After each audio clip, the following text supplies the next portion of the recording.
Hello YouTube, it is Damien, it is Sunderland, it is Bright Lights, and it is episode 55 of Bright Lights. We are here as we have a Shakhtar double header.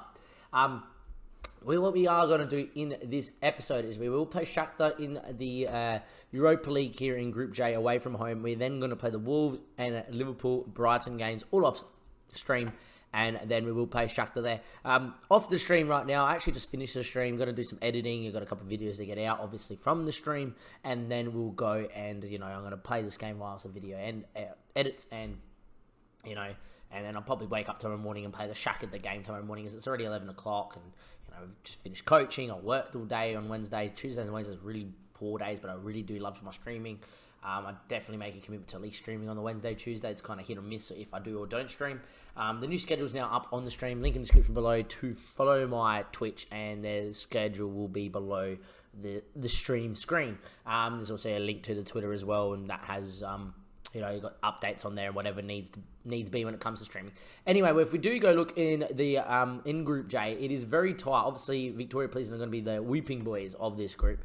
How they're the third seeds and final to the fourth seeds, I don't know. How a final is not a first or second seed after finishing second in the Eredivisie, getting knocked out in the Champions League knockout rounds, then coming through the later stage of Europa League qualifying to get here. I'm like 99% sure that's what's probably happened here. Yeah, Champions League and then getting knocked out in the third place best and then going into the Europa League group draw. And then the fourth seed, I don't get it. I feel like we've been a little bit FM'd in the draw to get finaled as the fourth seed because I feel like they're the best team out of the group. And Shakhtar and us are really, really close to the level. Shakhtar do have a lot of money. They've got Agumas, who I think is a sensational striker, that if you can bring him in when he's slightly younger, maybe when the save does start from Empoli, that's not too bad. But, Shakhtar have got a very good striker. He's scored 15 and 26 last season. Scored four and 5 games as well at the moment. Very good striker, but, we're doing all right, since you last joined us, which is obviously we did just lose to Feyenoord. We drew 2-2 with Chelsea in a game that we were winning till the 90th minute, where unfortunately we did concede yet again to a long-range hit from Gilherme. It was a decent goal, nothing that Diogo could have done. And then we held on for dear life yet again, against Bournemouth, who always seem to give us a run for our money no matter what. Mike Godin, though, with another goal. Mike Godin is just a man on fire. He is having one of the great years at the 7.48 and 5 goals in 9 games. And he is playing at centre mid, not up front. That does bring me into my team lineup. Godin is going to be there. But the big name missing is Daniel. Daniel's out with blisters. We can actually get him on the bench, which we will do, just in case we do need to rush him in. Kim Can Jin's actually going to come in because he's been growing well. Jonathan complained about first team football. We have brought him in there. He's a decent player, but he didn't have a good couple of games that he has played so far. A handful of games. We've conceded a lot. Smithies is going to come into the lineup. The Silva will go to the left. Dosek will play with Godin. Alex Haller, who got rested as we played Silva in the last game. Marcos and Rab. Rab has been playing too well. What I'm thinking about doing in this game is actually moving Rab as a poacher for this game. Just really getting the focus on his ball movement, off the ball, and really just trying to be the best, poacher / finisher he can be. Just been snatching at chances of late. Yes, he has scored 9 games, he scored like 6 goals or something. It's a very good start to your career. But if you look at his form report, a few 6.4s ever since the Victoria Pleasant game. It's been all 6.4s, 6.6s. But he started off so well in the league since he first came in, against Liverpool, and then on. Liverpool was pretty poor, and then from then on, he was sensational. Anyway, we are going to go into the team selection, as you have just seen there. There are the boys. Hopefully, we're all right, and I feel like we will be okay there. Rodrigo Marquez, as Rab hasn't been scoring, has started scoring, so, at least someone is banging the goals up front. They've gone to play 5-3-2, very defensive 5-3-2 as well. Ismaili and Bertok going to provide the whip for him. Alan Patrick there, Boykio in goals. Santini, who I've traded with in FIFA a lot, the Croatian. I don't think he's any good. Where is their key man? He's not on the bench either. Interesting. Maybe he's injured. If we can go to maybe their squad, Shakhtar squad, maybe he is injured at the moment, their key player, and I maybe just missed it. Or he's not been picked. Interesting. They haven't picked him. Antonio's being rested of all games, a crunch game against us at Shakhtar. We have a chance to move into a qualification class, and speaking nothing less. Maybe the pressure is Shakhtar won 3 of their last 5 games, but we can perform well as we can win, is what I will say. A bit of an interesting team talk. Didn't know what they're really saying that one there. We'll ask the assistant as always. We will get into it there. I would rather talk about the 11 players in. Smithies obviously is our cup keeper. At some point, Smithies is going to not be our cup keeper. We do know that point will come, but it's not right now just yet. I want to win, but as far as we go, we're going to make qualifying this group. I simply want to do as well as possible and see where that takes us. Obviously, it's going to be Shakhtar in the black and the yellow or the orange. I don't know why we haven't went red and white then, but we have gone in the blue away to Shakhtar in the Ukraine. I'm expecting another nervy game. I would take a point. You know, it keeps us 1 point behind Shakhtar, and then Shakhtar come away to play us. I expect Feyenoord to beat Pleasant, and I expect us to do all right against Shakhtar. Anyway, Dosek finds De Silva now with the ball. Whips it in there, and apparently it's a penalty, even though Rab, after going down, found a way to put it in the back of the net. So if Marquez was to not score right now, I would be quite upset.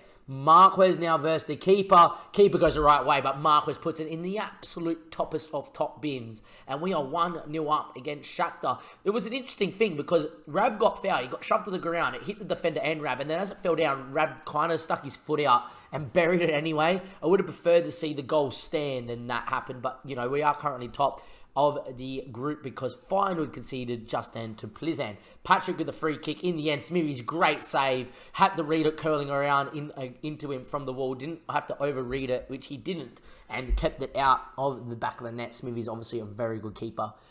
Still with shot stopping ability. Anyway, Haller goes back post. Kim Jan's decent in the air, and he is, and he's headed into the bar and out. I don't mean decent, it's like 11 headering or something like that, but he's very good with jumping reach. Kim Jen. Anyway, Haller from the free kick hits it around the wall, and I tell you what, Bocchio couldn't do what Smithy's done and read the curl in the shot. Bocchio has let it go through him. Smithy's read the curl, adjusted to it, and kept it out down the other end. But Bocchio there couldn't keep out Haller's free kick. Haller hasn't been having the best of time of it as late, but he's absolutely ripped that one around the ball, and Bocchio there couldn't keep it out. And we go 2-0 clear around in the Ukraine. And can we make it 3? Marquez now on the ball. Beats his man. Finds Alex, the captain, into Rab. Oh, he's headed it over the bar. I would love to see Rab get back on the scoring sheet. It is not. I will not lie. I want to see him back on it. Anyway, corner. Haller goes back post. Kim Jan, in the end, is going to have to keep it and maybe whip it again. Falls back to Alex. Alex hits it. Oh, Bocchio, what a save. It was a great save from the Ukrainian goalkeeper. There we are. Or the Shakhtar goalkeeper. I don't know if Bocchio is actually Ukrainian or not. But as you can see here, Alex has absolutely leathered this one top pins. I thought it was in. I was about to scream Alex's name. But instead, he's hit this one. And Bocchio's gone back with the flight of the ball. And he was maybe a little bit at fault for the free kick. But he has come up trumps then for the Ukrainian side. And there we are. We're still 2-0 up here. And loving how things are going. Anyway, we are going to get into the game. 55% possession. Dominating chances. Would love to go 3-0 up. But at the moment, it's not happening. It's okay, though. We'll take a lead. We'll see how we go. Anyway, Feyenoord are back in the lead there against Victoria Pleasant, which, you know, I do expect. And I expect us and Feyenoord to go toe-to-toe for the top of the table, unless we do falter here against Shakhtar. I'm going to tell us that I'm very pleased with how things are going. Keep it up. Godin, for the first time, is not having a game where he's just rescuing us and wrestling us forward. You know, just taking someone by the scruff of the neck and going, I am Mike Godin. I'm 550 pounds, and I am embolise everything that Sunderland's about, and I will drive us forward, and I will win us this game. For once, he's having a shocker, but the rest of the boys are right. Anyway, Haller's their back post. For a second, I thought he was offside. Apparently not. He's just not been picked up at all. What a ball from Marquez, the complete forward, and that's why he plays complete forward. His range of passing is very good for a forward. He knows how to pick up in pockets and move around, and he loves to come inside from this left-hand flank. Anyway, Marquez does pick it up there. Comes inside. Haller just makes a smart one off the back post. Both centre-back and full-back get caught ball-watching Rab in his movement, and it just creates space for Haller at the back post. It's 3-0. It's game over. It's pretty much done and dusted, I would imagine. And with that in mind, in the 60th minute, if we can give Mike Godin a rest, we've got to give Mike Godin a rest. I'm actually going to move Alexander into the Mazzala role, and I'm actually going to move these two around. Alex doesn't mind the Mazzala role back aligned, and obviously Alexander's very natural as a wonder kid in centre attacking mid. Haller's having a worldie, and he's driving forward again. Haller beating 3 or 4, hits it with power and conviction, but not on target, and it is miles over the bar. Conviction of all wonders. And why is Alex... I must have picked up a knock because it's going back up. I was about to say he shouldn't be tired. Anyway, we are going to bring off... Rab has not had his best of game again. We are going to actually bring on Joe Silva. Joe Silva does need the growth. And I hope Joe Silva will eventually grow into his potential. And I feel like that, he has been, and if all of a sudden he is worth a fair chunk of money at 12 mil, so we're always going to make money back on him if that's the case. With us being 3-0 up, I'm actually going to go and bring in Tarum as well as the other complete forward on the other side. Not going to change the system or anything like that, and hopefully it'll be alright as Smithies claims. And there we go. 75th minute, we're looking to build up from the back. I would love a fourth, just goal difference could be key here, but we'll see how we go. Anyway, Kim Jan on the ball. His ball there, finds Alexander, dropping deep, which I don't mind from my attacking midfielder at all. Anyway, he drives into the space, and it's a great ball out to Haller. Haller having a worldie of a game, like we said, cuts it into Marquez. Marquez, before he comes off, has hit the bar. Rab, can he get there? Would have just been nice to get his goal-scoring form back. But unfortunately for him, it doesn't fall to him. He did win the penalty at least. And, he's been a bit of a threat in this game. Time's ticking away here. We're 3 goals to the good. Everyone's having a great game at the back. Kim Jan's just played himself into probably first-team role for the future with this game as well. He's been towering the centre-back. Plizan do concede late again to Feyenoord, and we do win 3-0, which does mean that we still are in second in the group. Feyenoord did play in Holland, so Feyenoord go to Plizan. You never know what Plizan could do to keep their hopes alive and maybe progressing through the group. They do need to win that game, and maybe they can do us a favour, but hopefully, we just beat Shakhtar like we did beat them home. We do beat them away, and that will put us, 6 points clear of Shakhtar. I think it is maybe 5 points clear of Shakhtar, and then that means for us that, it really does come down to us beating Plizan or Feyenoord at home, or Plizan away from home, because I'm pretty sure we played Plizan at home in the first game that we ever played in Europe, and that means that we probably should get through the group and get into the knockout stage of the Europa League. Anyhow, we'll be back next time in the next part with the second part of episode 55, which will be the second game against Shakhtar. You may see that it might be daytime by the time I do it. I do have some editing to get through, and then, I do plan on maybe going to bed slightly earlier so we're all rested for tomorrow, so we can do a lot of videos, looking to hit out as many episodes as possible tomorrow during my day off, before we go back to work on Friday, as it's the Christmas period and it gets busy. Anyhow, we'll be back in just a second with Bright Lights Sunderland and Shakhtar versus Sunderland. Hello, YouTube. It is Damien, it is Sunderland, it is Bright Lights. We're back for part 2 of the Shakhtar tie here with Sunderland. What I am going to do is I am going to get through this game. We are going to talk about the fixtures, and then I'm actually going to hop on stream. I don't usually stream Thursday mornings, but I feel like I'm in a good mood. Watching one of my lads that I do like to watch on my Thursdays on my day off, which is Big Daddy Ham, and he suggested to me, Damien, since you always have Thursday mornings off, why don't you stream? I know I'm on stream and it could detach from me, but it could help increase your viewership. So I was like, we're going to give it a try. So after we filmed this episode, because I did promise YouTube that this would be an episode, this will be a YouTube-based episode for the Europa League, give you some reward for watching it back on the YouTube, and not always just so focused on the stream and the stream watching games. I will, after this game, hop on the stream and see what happens. That might mean that the episode's probably delayed in terms of when it comes out, but for most people that do watch this, which seems to be most of Europe, anyway, it's now heading towards your late night time. So in saying that, if we can go and get, if we can go get for a stream for a few hours, then I'll put it up. By your morning, it will be up, so it should be fine. Anyhow, since we last played Shakhtar, we did draw 2-2 to Brighton in a game that was, look, it was weird. At times I thought we were the better side, and at times I thought we didn't. We finally got Rab to score a goal, but there was a moment in this game, and it was a moment where it was one of the goals. If we can just go to extended highlights, Diogo pulled off a save that was out of this world in the 25th minute. I wrote it down because it was so good. We had trouble in previous times just trying to find when this sort of stuff happened. But I reckon it's just about in here. I reckon it's right here. Anyhow, Williams gets the ball and it gets punched away. This is the moment, right? And Diogo pulls off one of the better saves I will see this season. I was absolutely godsmacked. At this stage of the game, by the way, it was 0-0 and Brighton were all over us. They actually scored about 5 minutes later. Also, we actually went 2-0 down and then came back. But as you can see, it falls the Gummy who just hits this one. And watch this one kill towards the top bins. That is top bins. How Diogo gets there and saves that is a joke, because that is going top of top bins. That is one of the better Premier League saves. It reminds you of a flying De Gea from years past, going up, bang, Or, Joe Hart, when it takes a deflection from a long-range shot. If you see what's Joe Hart's greatest saves, he flies with his left hand, you can't see it, and he goes and he parries over. I feel like it's up there with that. We then went and rotated heavily against Wolves, and I was expecting this game to go either way. We flogged them 7-0. When I mean flogged, I mean flogged. I mean, Alcott was sensational. Van Dijk, Kim Jan yet again proving that he knows what he's doing at centre-back. Robinson for the second game in the Cabaret Cup, coming in for Mike Godin, was just out of this world, and he's starting to play that well that he's now played an 8.1 and a 9.3 that we might have to play him in a Premier League game at some point. Isaac Silva had an amazing game. So did Alex, so did Joe Silva, so did Thuram. Everybody had a great game. Anyhow, with that going on, you know, I was like, what do I do in terms of the team for the Liverpool game? We just won 7-0. Surely a few of these boys deserve to play. And they did. I played Smithies. I played Kim Jan, who didn't have the best of games, but it was fine. It was partly at fault for the Ben Woodburn goal because he didn't pick him up. Played Isaac Silva, who I thought for a 6.9 was a little bit robbed. He did miss 2 chances. You know, he had 2 clear-cut chances, and Marquez missing a massive clear-cut chance. I know the stats say 17-4 to 11-4. We usually get pumped by Liverpool. We actually drew 1-1, which I'm happy with. Out of those 11 shots, 4, we hit the crossbar or the post 3 times. Silva twice and Marquez once. And one of those clear-cut chances, one of those clear-cut chances went in from Marquez, and 2 of the key chances was okay. Anyway, Silva there, you know, 2 clear-cut chances. Absolutely brilliant.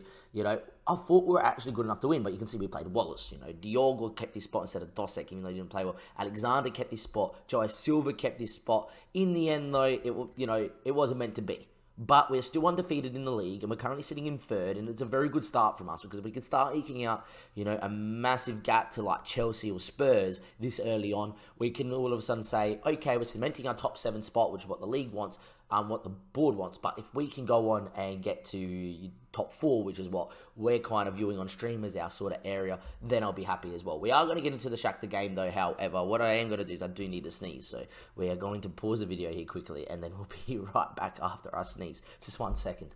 Welcome back. Cut out the sneeze. No one wants to hear Damien sneeze. You know, we even go to the be right back screen when we do it on stream. But we are going to get into the team today here. Hopefully that doesn't take us straight into the game. It didn't. Good. We have put Marquez and Rab back up front. Alex, because he's been in decent form, is going to play. You know, other Alex hasn't been great. The club captain, this is mate captain, and maybe the pressure's getting to him a little bit, but he's been all right.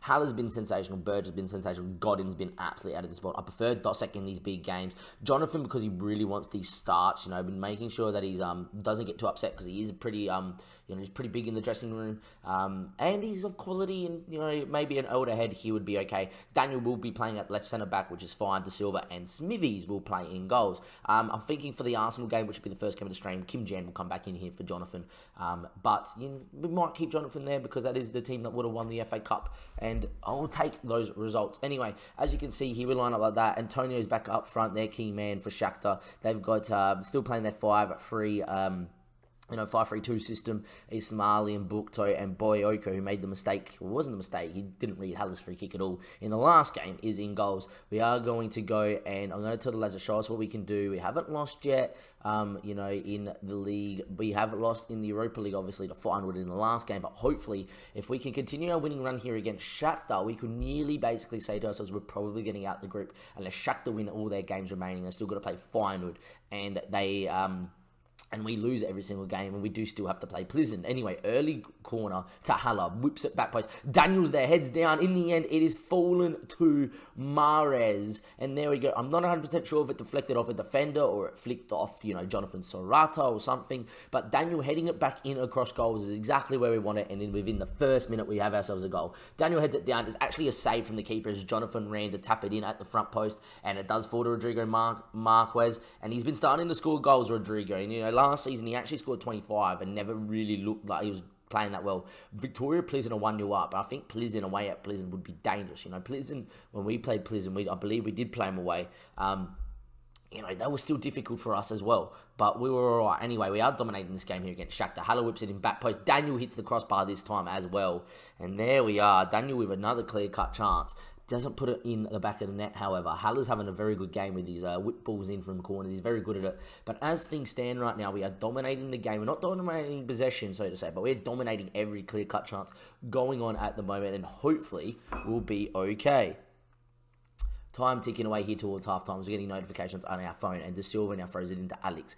Alex now with the ball, still with Alex, running and driving it at the fence. Alex from distance, I'll tell you what, the keeper wasn't 100% sure when he struck that one with all the power of might in that right foot, but unfortunately over the bar, so it would have been a crazy goal. And I'm very pleased with how things are going, lads. Keep it up. There we are. Once again, Rab's not having his best of games. It's getting to the point where I might criticise him, but he did score not too long ago. I just feel like Rab just needs one of those cheaper goals. You know, he needs a run where in 2 games in a row he just gets a goal that falls to him. Like Marco's got a goal just fell to him just then for our opener, and just it falls to him, he bangs it in. We're happy with it, and there we are. In terms of who to take off here, Dosek's not having his best of games. Obviously, Rab isn't, but I don't want to make a change up front just yet. Anyway, it's headed away and it falls to Haller, and this might be a chance for us to go on the break. Haller does go on the break, and his ball to Marquez though is cut out. It just needed to be dinked over the top. Plenty of space for Marquez to run into there. We're now pressing there with Alex and Marquez. I tell you what, Alexander's read the press well, and he gets to the ball. He finds Rab, he hits it, and that's what I was meaning by cheap goal. Right, what I meant by cheap goal, you know, a ball that falls to him, or we win the ball high up the field and where it's easy to miss and score. Saying that though, he could have taken it in 3 touches, which would have made it a lot easier. But instead, Rab just he backs himself in. He's got great finishing, great off the ball, and great composure. And he just goes, you know what, I'm just going to bang this with my left foot into the top bins, and he does, and we're 2-0 up and flying. Sebastian Rab, what a goal! There we go. That puts him back to an 8.3 because it was his first real chance, and he does score. We are going to take Dosek off here for Durant Miguel before anything happens, and we're going to put him a deep line playmaker on defend, and there we are. We are going to confirm that one there. I think we put him on deep line playmaker on defend. Something tells me I might actually change Daniel by accident. Anyway, it looks like it might be a highlight here for Shakhtar's we're making this change. It's Butiko with the ball, lays it back in to Malshev, who finds Silias. Silias has actually got room for Ismaili now. Ismaili with the ball in back post, headed, and I tell you what, Smithies in the end I thought saved it, but he didn't. And just like that, mainly because we're probably making a change, Shakhtar get their way back into it. They haven't deserved a goal at all in this game. They've been truly dominated and beat, but there we are. I think Smithies of a year or 2 ago would have definitely kept this out. I think Smithies, as he's just getting that little bit older, was probably finding it a little bit harder to move. He's losing his agility and stuff. That it's not the best for him. Anyway, 6 shots too. They probably haven't deserved that one there, but they really need to find a way back into it. Anyway, Roman Zen is a powerful centre-back apparently. Worth 6 mil, the 21-year-old Ukrainian international. Is he worth a scout? I'm going to give him a scout, even though I don't think his headering's that great. In terms of who we're also going to bring off here in this game, is Jonathan's not had the best of games, so we are going to bring Kim Jan in as the covering defender on defend and just get him out there. You know, Jonathan was probably at fault for that goal. I don't like changing the back 4 usually, but don't think John's had the best of time out there. Anyway, time's ticking away here. Godin's on a yellow card and is not looking, you know, too fit out there. But a goal right now would win us this game. Losing the ball right now and getting hit on the break would tear my hair out considering how well we've played here. Mike gets the ball, finds the Silva, angled ball in, headed away, but only as far as Mike got in. When he's on the ball, anything can happen. Fulks for Haller. Haller comes inside, hits it, and I'll tell you what, it wasn't too far wide. With the last change of the game, we're going to wait till the 90th. And there we are. We are going to bring Mike Godin off. We're going to bring Alex on. Just a time waste here. We're going to go a little bit more defensive. We're not going to change the way we're really playing, but we are just going to just slow it down just a little bit, but the rest will stay the same, just in case we can maybe find ourselves another goal for our goal difference. Anyway, time has ticked away here, and it looks like it will be game over, and it is game over. Feyenoord rescuing a very, very late goal there in against Victoria Plizen there. We are obviously very happy with just winning here. In terms of the group, in Group J, if we go to Group J, that means that we are currently top by a point. The next game that we do play in the group, we do play Victoria Plizen away at Plizen. We did actually play them at home, where we did beat them 3-1. So that's a very big crunch game, that one there, the Plizen game. We will bring you that Plizen game live with probably a league game at some point as well. Probably Plizen and maybe Wolves. I don't know. It depends if anyone is having a very good game. I tell you what, the Plizen game's not that far away. You know, Leicester in 14th. Wolves are currently in 13th. It might just be the Plizen game and the Feyenoord game. They're pretty close together. You might just see the last 2 games as live comped as well. So you will see the Plizen game, and then we'll play the Wolves and West Ham game in between, and then you'll see the Feyenoord game to end off the Europa League. That is going to be the end of the episode. That's the end of episode 54. As always, links in the description below. Come watch us on Twitch and go follow us on Twitter so you can stay up to date with the save. You know, we just put out a little thing about Mike Godin and how much we like Mike Godin. We love him. And if you actually look at the top influencers, you know, Mike Godin has actually moved up into being one of the team leaders. He's worth 22 mil, and this guy isn't going anywhere anytime soon. Thank you, ladies and gentlemen, boys and girls. Thank you for watching episode 54 with Damien Sunderland and Bright Lights. And I'll see you for episode 55. We'll find out where we'll finish in our Europa League group.